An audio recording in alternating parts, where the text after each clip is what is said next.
करें, क्या कुछ इंटरेस्टिंग लगा जो आपने इसमें ऑन बोर्ड आया, और थोड़ा सा बताइए अपने किरदार के बारे में। देखिए, रोश इज़ अ थ्रिलर। एंड जब मैंने ये कहानी सुनी, जेवियर सर ने जब मुझे ये कहानी सुनाई, मैंने कहा कि ये फ़िल्म तो आपको बनानी है। Either way you have to make this film, because कहानी इतनी अच्छी है, इतनी इंटरेस्टिंग है, इतने लेयर्स है इस कहानी में। तो मैं कम्प्लीटली हुक्ड हो गया था। मैंने कहा कि नहीं, wow, this is such a refreshing कहानी। कि आज के जो फिल्में बन रहे हैं उसमें से बिल्कुल डिफरेंट है, थ्रिलर कैटेगरी में है, बट जैसे आपको मैंने कहा, इट हैज़ मेनी लेयर्स। जितने भी कैरेक्टर्स हैं, they are not as they seem. And मुझे सबसे बेस्ट पार्ट वही लगा कि जितनी कहानी आगे बढ़ती है, इनके रियल चेहरे दिखाई देने लगते हैं। And that was a very good challenge and an interesting plot twist as well. Right. Also अगर बात करें, आपके फिटनेस के ऊपर भी बहुत ज़्यादा काम किया है ऐसा दिख रहा है, क्या जी। कहना चाहेंगे? थोड़ा सा बताइए किरदार को लेके क्या प्रिपरेशन करनी पड़ी, और अगर थोड़ा सा किरदार के बारे में बताएं। देखिए, रोल के बारे में मैं ज़्यादा आपको बोल नहीं पाऊँगा, बिकॉज अगर मैंने आपको कुछ डिस्क्लोज़ कर दिया कहानी के बारे में या फिर रोल के बारे में, then one of the major जो कहानी का जो ट्विस्ट है वो आपको शायद पता चल जाएगा। तो इसलिए मैं इतना ज़्यादा नहीं कह पाऊँगा। डेफिनेटली जैसे आपने मेंशन किया था कि it's a young and yang story. जैसे यश राज जो है, जो फिल्म है मेरे साथ, और जो मेरा जो किरदार है, द कंप्लीट पोलर ऑपोजिट्स। तो वो फिल्म में जेवियर सर को दिखाए, वो चाहते थे कि वो उसको दिखाए कि वो कंपैरिजन नहीं होना चाहिए, they should look poles apart. और फिर जब उनके बीच में जब सामना होता है, there is a very justified सामना, एक जस्टिफिकेशन है इन कैरेक्टर्स के आग के ऊपर। So I think that is what was the main criteria of the role and of the physicalities of the roles. That is why there is so much of difference, and that is why we both had to work. In fact, all of us had to work on that aspect of the film. Right. Alina, tell us about your character and कैसा experience रहा Mimo के साथ and पूरी cast के साथ? So it's been a fantastic experience with Mimo and the full cast. We've all had an amazing time. It felt like I was actually looking forward to coming on set. It felt like we had become this new family. So I really enjoyed the experience. And my character, she's a very sweet girl, very caring. She brings a freshness to the movie. Some of her mannerisms, you realize that brings humor to the movie because it is a suspense thriller. So she brings that element of like freshness, and I feel like she's a very relatable character. Most girls will look at the movie, watch the movie, and think, oh yeah, I can see she's quite caring. This is what I would do. So she's very relatable. Brings a lot of freshness to the movie and humor. So yeah, I think she's a very sweet girl and a lovely character. And a funny story is when I actually auditioned for this movie, the character's name was completely different. And then when we sat down, we did the workshops, Jeva turned around and said to me, I feel like your name actually suits the character. So then we ended up changing the name of the character, and so I play a girl called Alina, which is quite cool as well. So yeah. आपके किरदार के बारे में बताइए, और कैसा experience रहा मिमो के साथ, इतने सालों से काम कर रहे हैं मिमो?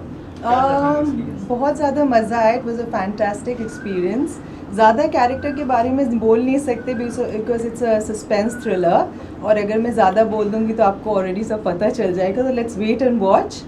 एंड मीमो के साथ, जेवी के साथ, in fact everybody was amazing to work with, और बहुत ज़्यादा मज़ा आया। And we are very excited कि नेक्स्ट क्या होने वाला है।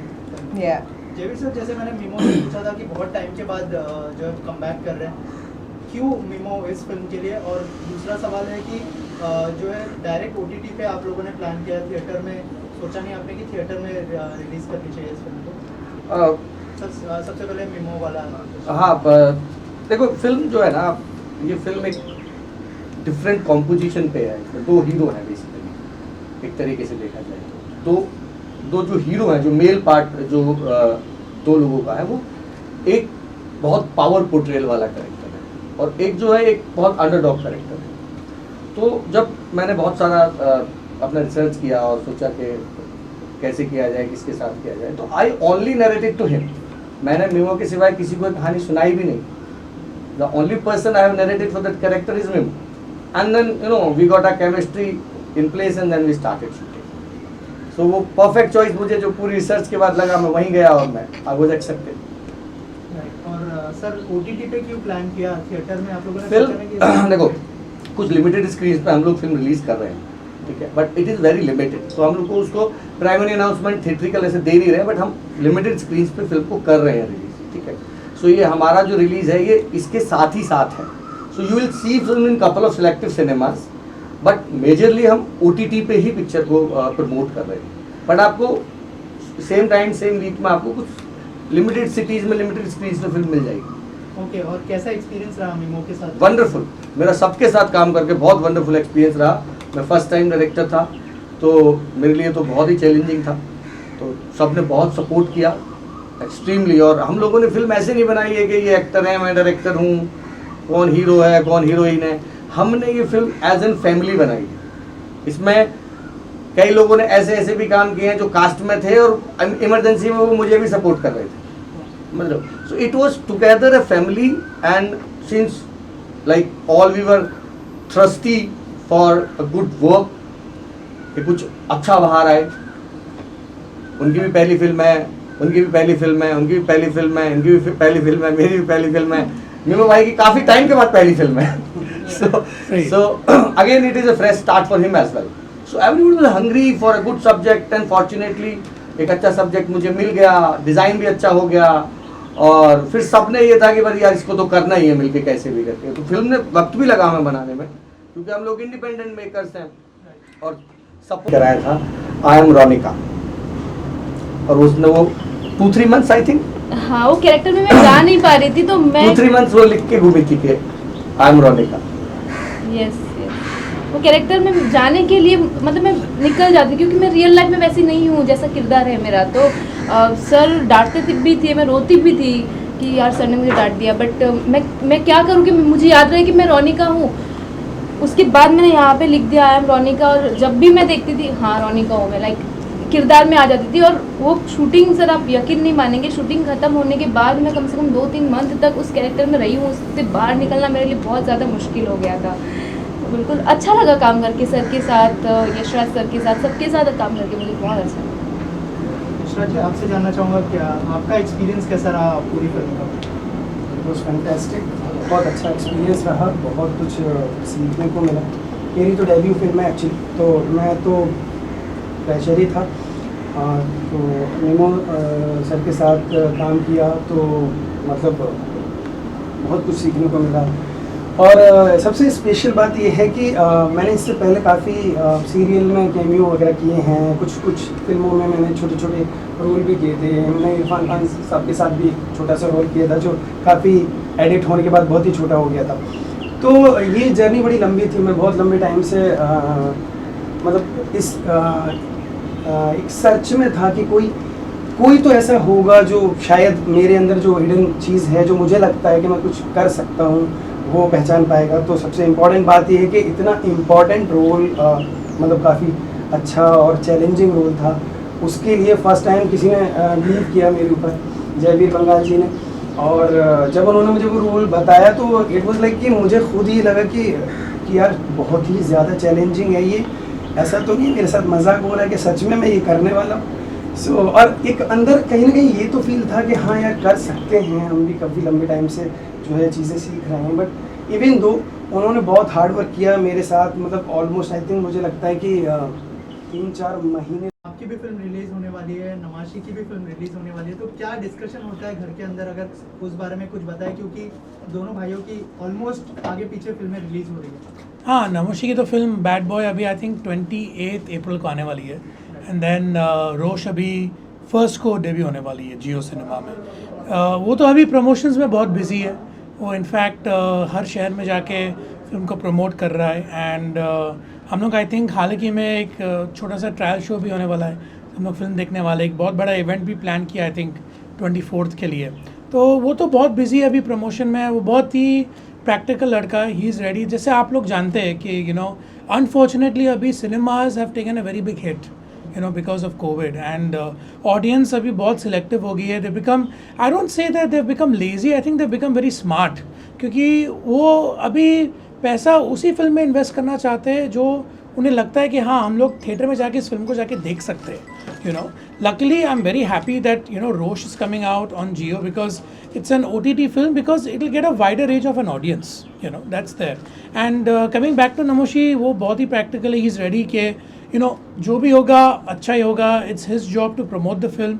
वो फिल्म को प्रमोट कर रहा है. एंड जब वो मुझे रोश के बारे में पूछता है, जैसे आप देख रहे हैं कि, you know, my entire cast and crew is here, मैं ये कहना चाहूँगा कि मैंने पिछले क्वेश्चन में आपको ये बताया नहीं, जैसे सबने कहा कि सबकी फिल्म ये न्यू फिल्म है, बट जब आप फिल्म देखेंगे आप यकीन नहीं करेंगे, लगेगा नहीं कि किसी की फर्स्ट फिल्म, बिकॉज सब लोग ने इतना अच्छा काम किया है. And I am not saying this because मैं इस फिल्म का पार्ट हूँ या फिर मैं इन सबके साथ काम किया है. एक बार भी नहीं लगा कहीं कि कोई न्यू कमर है. यू नो, एक रॉनेस होती है एक न्यू कमर में, एक अंडरस्टैंडिंग की प्रॉब्लम होती है, किसी की नहीं थी. यशराज के साथ जितने भी सीन्स थे, लगता है कि he is he is been a veteran for 10-15 years. Nikita and Alina, they are like the two pillars of the film, you know. आपको लगेगा कि it's Yashraj and me. No, Jillian has been a surprise packet in the film. आपको believe नहीं हो पाएगा कि इतने easily सब लोगों ने अपना रोल निभाया. And that is of course because of Javeer, you know. He is such a understanding and explaining director कि उनके साथ कभी कभार मेरी बहस भी हो जाती थी कि नहीं जेवियर ये क्यों चाहिए हमें, ये डायलॉग्स क्यों नेसेसरी है, ये सीन का क्या फ़ायदा होने वाला है. And used to always give me a counter, used to say कि नहीं मीहू भाई ये होना ज़रूरी है. मतलब हाँ चलो चलो, because used to make me understand, because he was so much in tune with the script. तो हम एक्टर्स को बहुत ईजी पड़ गया था. So definitely coming back to your question, हम लोग घर पे ये डिस्कस करते हैं, अरे हाँ रोश लगने वाली है, अरे हाँ बैड बॉय लगने वाली है, and then we leave the rest to destiny. Mimo, इसी से जुड़ा सवाल है, पूरी फैमिली फिल्म इंडस्ट्री में है जी. जो है मिथुन दा, और आपका ये बहुत बड़ा कमबैक था रोश से, तो क्या इस बारे में भी आपने डिस्कस किया था मिथुन दा से या फिर मडालसा से? और नहीं, देखिए when it comes to dad, वो मुझे पूरा फ्रीडम देते हैं to choose the films which I want to. When it comes to my wife, वो तो बहुत बिजी है अपने शो में, but she always is very concern. वो बहुत हैप्पी है कि यू नो इतने टाइम के बाद, because of covid of course सब कुछ डिले हो गया था, बट ना finally people are going to see Rosh. तो घर पे वी नेवर डिस्कस कि हाँ चलो हम लोग सब बैठ के काम के बारे में डिस्कस करेंगे. At work, at home we leave work aside. हम लोग सिर्फ यू नो हॉलीडेज़ और होटल्स और डॉग्स के बारे में बात करते हैं. So we keep that division because वो होना बहुत ज़रूरी है. Like today when we have come for work, this is the work space, but जब घर पर जाते हैं दैट्स द होम स्पेस. तो हम लोग ने वो डिवाइड करके सिखाया अपने आप को, दैट इज़ इम्पॉर्टेंट. और any plans to promote this film into Anupama, क्योंकि वो टॉप टीआरपी याद है. नहीं, आई डोंट थिंक वो पॉसिबल होगा, because when it comes to daily soaps हम लोग को 6 months पहले बोलना पड़ता है, because their stories are already written, उनके कैरेक्टर आर्क्स ऑलरेडी बन चुके हैं. To do an insertion of a film वो बहुत फोर्स लगता है अगर लास्ट मोमेंट में जाके कर लिया. ऑफकोर्स हम लोगों ने बात की थी, बट देन प्रोड्यूसर सेड कि इट्स बिकॉज उनका ऑलरेडी 6 months का प्लान ऑलरेडी लिख चुके हैं वो. So maybe in the future when हम लोग के पास एक टाइम स्पेस होगा, maybe for the future project शायद वो हो जाएगा. राइट. ऑल्सो फिल्म बहुत ही जल्दी रिलीज होने वाली है, तो एक्टर्स से जानना चाहूँगा, कुछ कहना चाहेंगे जो ऑडियंस आप लोगों को देख रही है? Please. Yes, so I'm very happy that the movie is coming and releasing now in cinemas and on OTT, and I hope you all enjoy it and love it as much as we've enjoyed making it and being part of the movie. So I hope you get to see a different side of all of us and have a fantastic entertainment. या बिल्कुल. Film को किसी का कोई support नहीं है, of course आप देख सकते हैं, बट मैं चाहती हूँ कि आप लोगों का सपोर्ट चाहिए हम सबको, है ना. और अगर आप सब सपोर्ट करेंगे तो हमारी फिल्म हिट है डेफिनेटली. ये ऑडियंस से ये बहुत अच्छा सवाल है. ऑडियंस को मैं ये कहना चाहूँगा कि जनरली परसेप्शन होता है कि एक नई फिल्म है, मतलब छोटे स्केल की फिल्म है, कोई बड़ा स्टूडियो बैकअप में नहीं है, तो ऐसे ही होगी. बहुत सारी फिल्में आती रहती हैं और जाती रहती हैं, बट मैं इतना ज़रूर कमिट कर सकता हूँ आज आप लोगों के सामने कि 2 चीज़ें होती हैं. एक होता है टाइम, जो बहुत इंपॉर्टेंट होता है किसी का भी, और दूसरा होता है मनी. राइट. फिल्म फ्री में अवेलेबल है तो मनी का तो क्वेश्चन ही ख़त्म हो जाता है. जियो पे आपको फ्री में फिल्म मिलेगी 1 मई से. और रही वक्त की, तो उसका मैं इतना गारंटी ले सकता हूँ कि जो भी इस फिल्म को देख लेगा उनको ये फील तो नहीं आएगा कि ये जो 2 घंटा है मेरा ख़राब हुआ है या मैंने इस फिल्म को क्यों देखा. तो ये 2 चीज़ें बहुत इंपॉर्टेंट हैं. सर देखिए कैसा है कि हम जब रेस्टोरेंट में जाते हैं तो एक हमारी पर्टिकुलर चीज़ें होती हैं, चॉइस होती हैं, जाते हैं पर्टिकुलर रेस्टोरेंट में और वही ऑर्डर करते हैं। मैं ये कहना चाह रहा हूँ कि हम देख ही रहे हैं सब लोगों को, मेन कोर्स में तो सब आती हैं फिल्में, बड़े बड़े लोगों को देख रहे हैं। एक बार एक नई डिश ऑर्डर करके देखें जो फ्री ऑफ कॉस्ट अवेलेबल है, एक बाइट तो लेके देखें। अगर पसंद नहीं आएगी तो आपके पास मेन कोर्स तो है ही जो आप हमेशा से खाते चले आए। सो एटलीस्ट आप एक बार उसको टेस्ट करके देखें, I can bat on it कि आप पूरी डिश खाएंगे फिर। I think it's a suspense thriller, आपको बहुत पसंद आएगी। जब हम वो देख रहे थे हमें ऐसा लग रहा था we are sitting on the edge of our seats और नेक्स्ट क्या होने वाला है, नेक्स्ट क्या होने वाला है। तो आपका ग्रिप रहेगा, आपको मूवी में बहुत मज़ा आएगा। एंड थोड़ी हटके मूवी है, जेडी का डायरेक्शन आपको दिखेगा, एक्टर्स की मेहनत आपको दिखेगी। आई एम श्योर आपको बहुत पसंद आएगा। So I am sure you love it. Jabir sir, जो है हमारे सिंगर यहाँ पर आ गए हैं। कट करते ना